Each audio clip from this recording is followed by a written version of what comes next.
Səlib yürüşləri bizim diqqət mərkəzimizdədir.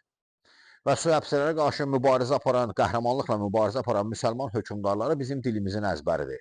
Sultan II. Qılınc Aslan, eyni zamanda Sultan Bəybar, Səlahəddin Əyyubi, Nurəddin Zəngi kimi böyük şəxsiyyətlərlə biz fəxr edirik. Lakin videoma axıra qədər baxın, bu dəfə məsələyə başqa cür yanaşacağıq. Müsəlmanlara ən çox müqavimət göstərmiş Səlibçi qalası hansı qala idi? Bu qala Qüdsün çox yaxınlığında yerləşən Krak de Şevalye deyilən bir qala idi.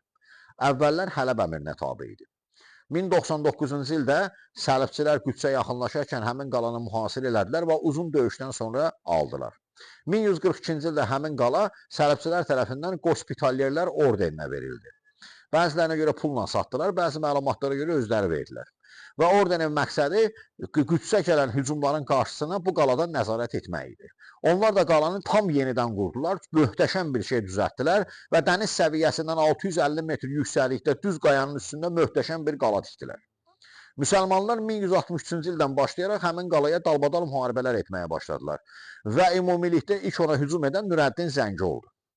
Lakin uğursuz oldu.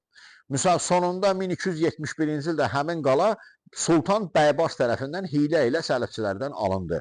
Bu vaxta qədər isə, yəni 1163-cü ildən 1271-ci ilə qədər isə müsəlmanlar üst-üstə bura 40-dan çox hücum təşkil eləmişlər və mühasirədə saxlamışdılar.